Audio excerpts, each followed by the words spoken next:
এই প্রসাদটা কিন্তু আপনারা কীর্তনের শেষে নিয়ে যাবেন।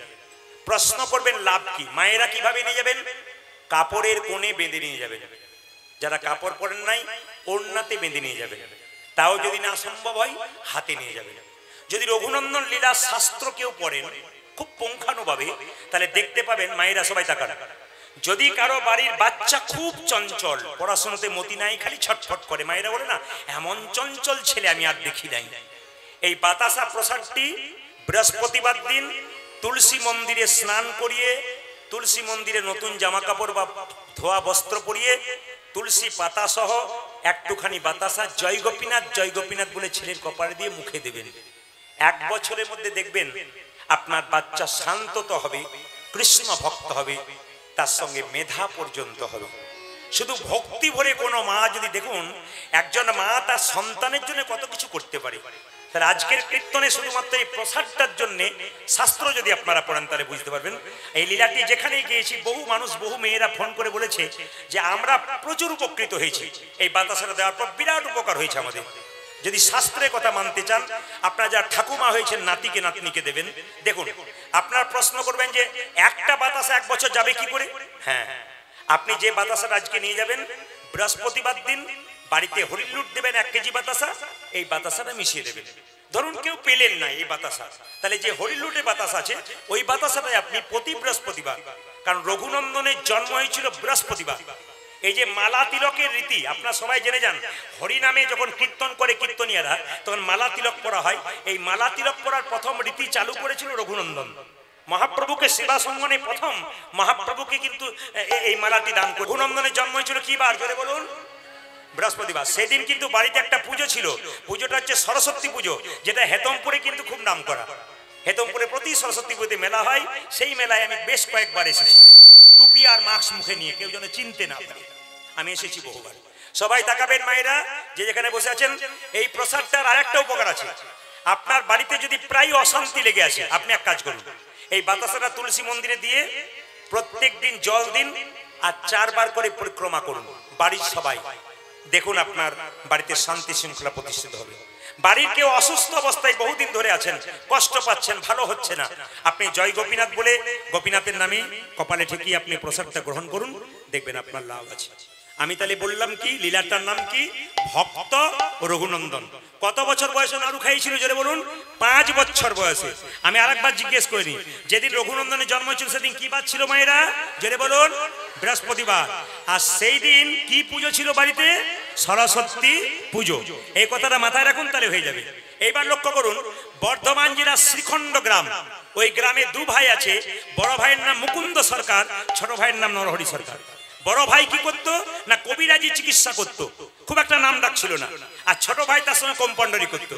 রঘুনন্দন কার ছেলে হবে? মুকুন্দ সরকারের ছেলে হবে। ভক্তি যার কৃষ্ণ তার, সর্বশাস্ত্রে কয়, ভক্তি না থাকলে কৃষ্ণ দেখলেই কি বা হয়। এই জন্য যার ভক্তি আছে তার কৃপা আছে, আর যার হরিনামে ভক্তি নাই তার কোনো উদ্দেশ্যই নাই। আপনি যতই করুন না কেন, যদি ভক্তি আপনার না থাকে আপনার কৃপা হবে না। তাই কীর্তন যখন শুনবেন তখন করজোরে বসে ভক্তি ভরে শুনবেন, দেখবেন আপনার লাভ আছে। তো মুকুন্দ সরকার বড় ভাই, ছোট ভাই নরহরি সরকার। নরহরি বলল, দাদা একবার গেলে হয় না? বলে কোথায়? সেবা সঙ্গনে। কেন? মহাপ্রভুর আশীর্বাদ পাবার জন্য। চলো সবাই যাচ্ছে, আমরাও যাব।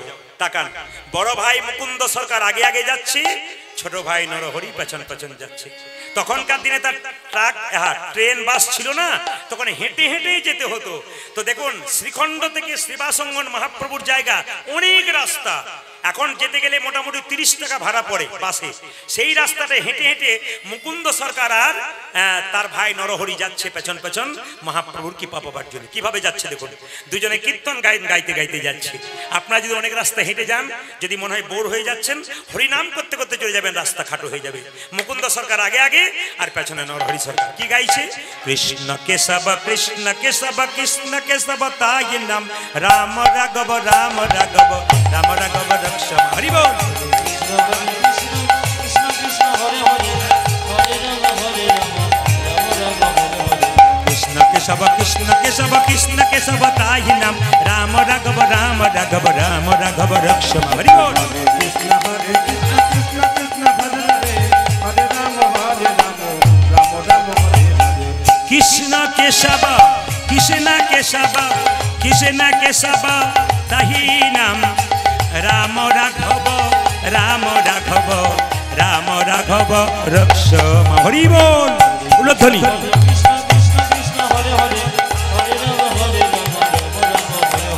কৃষ্ণ কেশব কৃষ্ণ কেশব কৃষ্ণ কেশব তাহি নাম রাম রাঘব রাম রাঘব রাম রাঘব রক্ষম। হরি বল।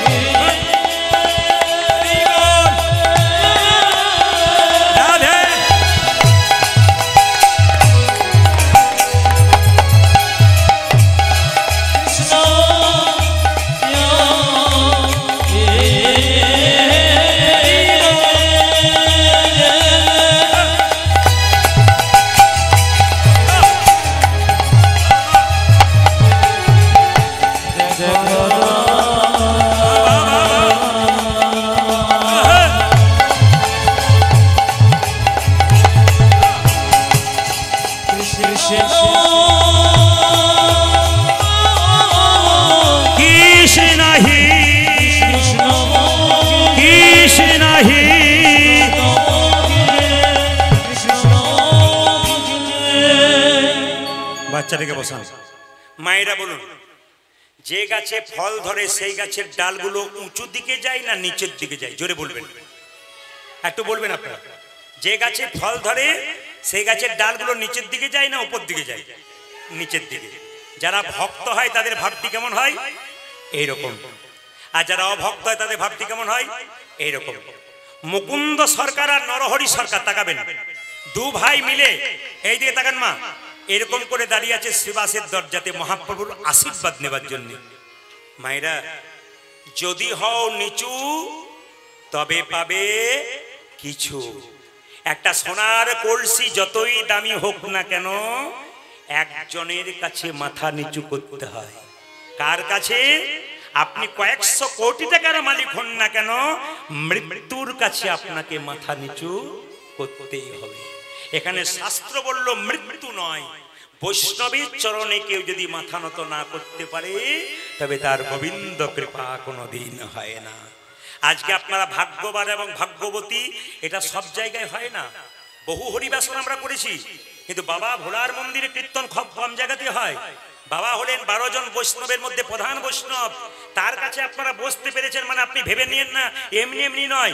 যার ভাগ্য ভালো তিনি বসতে পেরেছেন, যার আজকে ভাগ্য ভালো নাই তিনি ঘরে ঘুমাচ্ছেন, কিংবা টিভি সিরিয়াল দেখছেন, কিংবা মোবাইলে হোয়াটসঅ্যাপ আর ফেসবুক ঘাঁটছেন, কিছু একটা করছেন।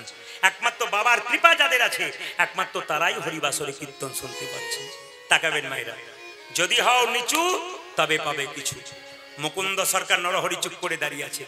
শ্রীবাস গিয়ে মহাপ্রভুকে বলল, প্রভু তোমার দুজন ভক্ত এসছে, কি নাম? একজনের নাম মুকুন্দ, একজনের নাম নরহরি। ওরা দাঁড়িয়ে আছে তোমার আশীর্বাদ পাওয়ার জন্য, তোমাকে একবার দেখবে বলে। মহাপ্রভু বললেন, ভক্ত যদি কাই মনে কোনো বাঞ্ছা করে, ভগবানের সাধ্য নাই সেই বাঞ্ছা নাই পুরে। আমি আপনাদের গ্যারান্টি দিলাম মা, মন্দিরে গিয়ে একই কথা বারবার প্রতিদিন বলুন, এই হরিবাসরে দাঁড়িয়ে কথা দিলাম, আপনার 1 বছরের মধ্যে মনের ইচ্ছা পূর্ণ হবে। একই কথা বারবার মন্দিরে প্রত্যেক দিন বলুন, বাবাকে বলুন, মা দুর্গাকে বলুন, বা আপনি কৃষ্ণকে বলুন, আপনার মনের ইচ্ছা পূর্ণ হবে। একই কথা বারবার প্রত্যেক দিন বলুন। তবে ভক্ত ভগবানের কাছে গাড়ি বাড়ি চায় না, ভক্ত ভগবানের কাছে প্রেম আর ভক্তিটুকু চায়। এইদিকে তাকাবেন মায়েরা, প্রেম ভক্তি যদি লাভ করতে চান, ভগবানের মন্দিরে বারবার প্রণাম করুন। যে যত নত হতে পেরেছে, যত প্রণাম করতে পেরেছে, তার তত অহংকার চলে গেছে। শ্রীবাস বলল, প্রভু চলো 2 ভাইকে একবার দেখা দেবে না? মহাপ্রভু বলছে, চলো তাহলে 2 ভাইকে একবার দেখা দিয়ে দিই। মহাপ্রভু কীর্তন করতে করতে চলে যাচ্ছেন শ্রীবাসের সঙ্গে, ভক্তগণের সঙ্গে। আর মুকুন্দ সরকার নরহরি সরকার মহাপ্রভুকে দেখছে, কিভাবে যাচ্ছে দেখুন। সৌরধ্বনি তীরে তেরা মহাবিলাসয়, সমবয় বালক সঙ্গে এ সৌরধ্বনি তেরা মহা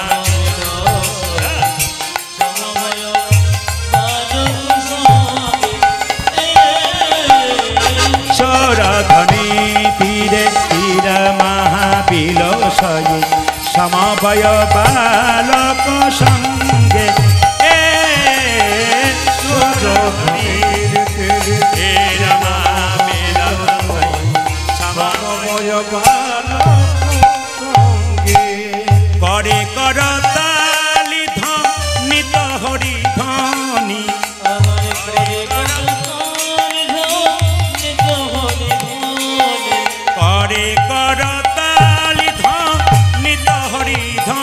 মনি করে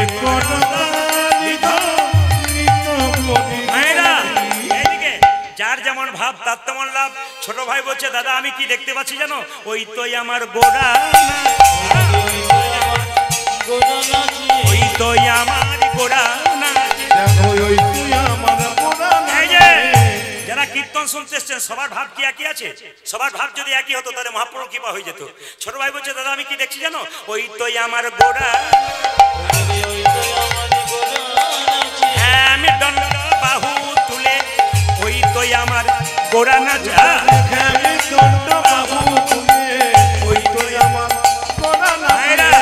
ছোট ভাই বলছে দাদা আমি দেখছি গোড়া নাচছে। বড় ভাই বলছে না না আমি দেখছি আরেকজন নাচছে। ওই তো গোড়াই নাচে, ওই তো গোড়াই নাচে, অন্তরে যার শ্যাম নাচে বাইরে ও গোড়াই নাচে, অন্তরে যার শ্যাম নাচে বাইরে গোড়াই নাচে, অন্তরে যার শ্যাম নাচে বাইরে ও গোড়াই নাচে,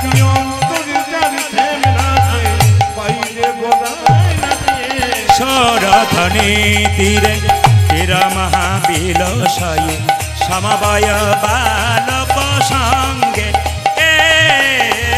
সরধনে তেরা মহাবিলসায় সমবায়। আমি কীর্তন সহজ করে বোঝাতে চাই, আপনারা বলুন ক ভাই মিলে মহাপ্রভুর কাছে গেল? জোরে বলুন। 3 ভাই, 2 ভাই। আচ্ছা বড় ভাইয়ের নাম মুকুন্দ, ছোট ভাইয়ের নাম নরহরি। তাকান দুজন এরকম করে দাঁড়িয়ে আছে। তার মহাপ্রভু শিবাসকে বলে দাও, ওরা দুজন আশীর্বাদ পাওয়ার জন্য এসছে তো, ছোট ভাইকে বলে দাও সে আমার সঙ্গে সারা জীবন থাকবে, হরিনাম করবে। আর বড় ভাইকে বলে দাও সে আমার 100 জন্ম কৃপা পাবে না। হেতমপুরে 2 ভাই কীর্তন শুনতে এসছেন, কিংবা 2 বোন এসছেন। একজন মহাপ্রভু কৃপা পেলেন, একজন পেলেন না। যে পেল তার তো আনন্দ হবে, যে পেল না তার কত কষ্ট হয়।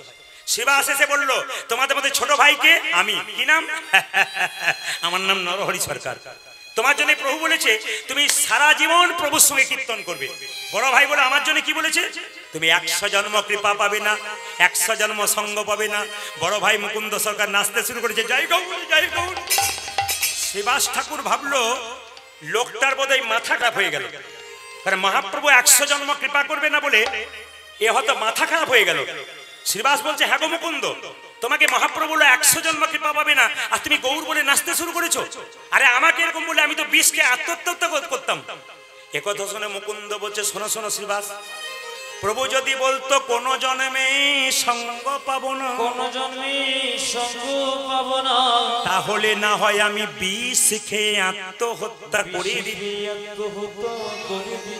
প্রভু বলেছে 100 জন্ম সঙ্গ পাবো না, 100 জন্ম সঙ্গ পাবো না, 100 জন্ম না হয় গৌর গৌর বলে কেঁদে বেড়াবো। যখন 100 জন্ম পেরিয়ে যাবে 101 জন্মে প্রভুর সঙ্গ পাবো।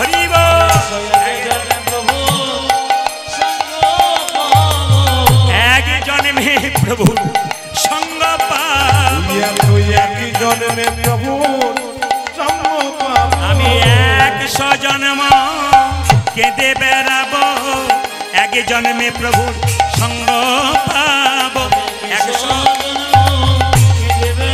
101 জন্মে নিদয় গৌর হরি কেঁদে বেড়াবো,